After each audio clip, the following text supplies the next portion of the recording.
छटा ऐसा अद्भुत दर्शन करने लगा। उनका दर्शन करके नेत्र आनंदित हो गए। उनकी वो दिक्कत कर दिया।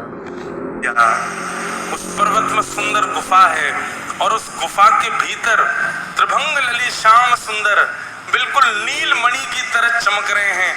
अद्भुत उनकी छटा, ऐसा अद्भुत दर्शन करने लगा। उनका दर्शन करके नेत्र आनंदित हो गए।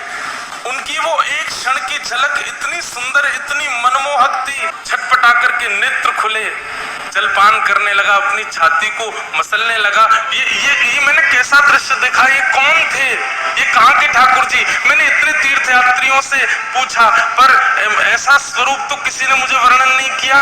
अत्यंत व्याकुल हो गया इंद्रद्युम्न। अब तो जो भी तीर्थ यात्री आए उनके तीर्थ की चर्चा ना सुन के अपना हृदय का भाव बताता। ऐसी आंख है, ऐसी कमर है, ऐसा मुख है, ऐसे चरण है।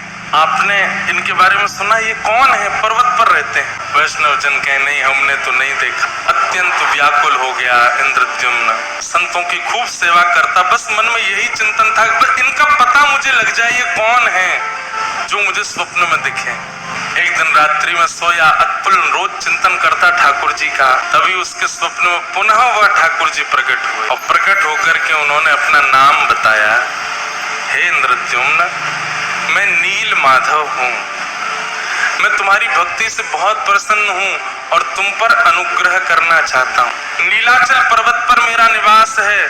कुछ आदिवासियों से ही मैं अपनी सेवा कराता हूँ, इससे ज्यादा संकेत मैं नहीं दे सकता। तुम स्वयं खोज करके मेरे इस अनुग्रह को स्वीकार करो। इंद्रद्युम्न अत्यंत प्रसन्न हो गया। थोड़े थोड़े संकेत उसको मिल गए थे।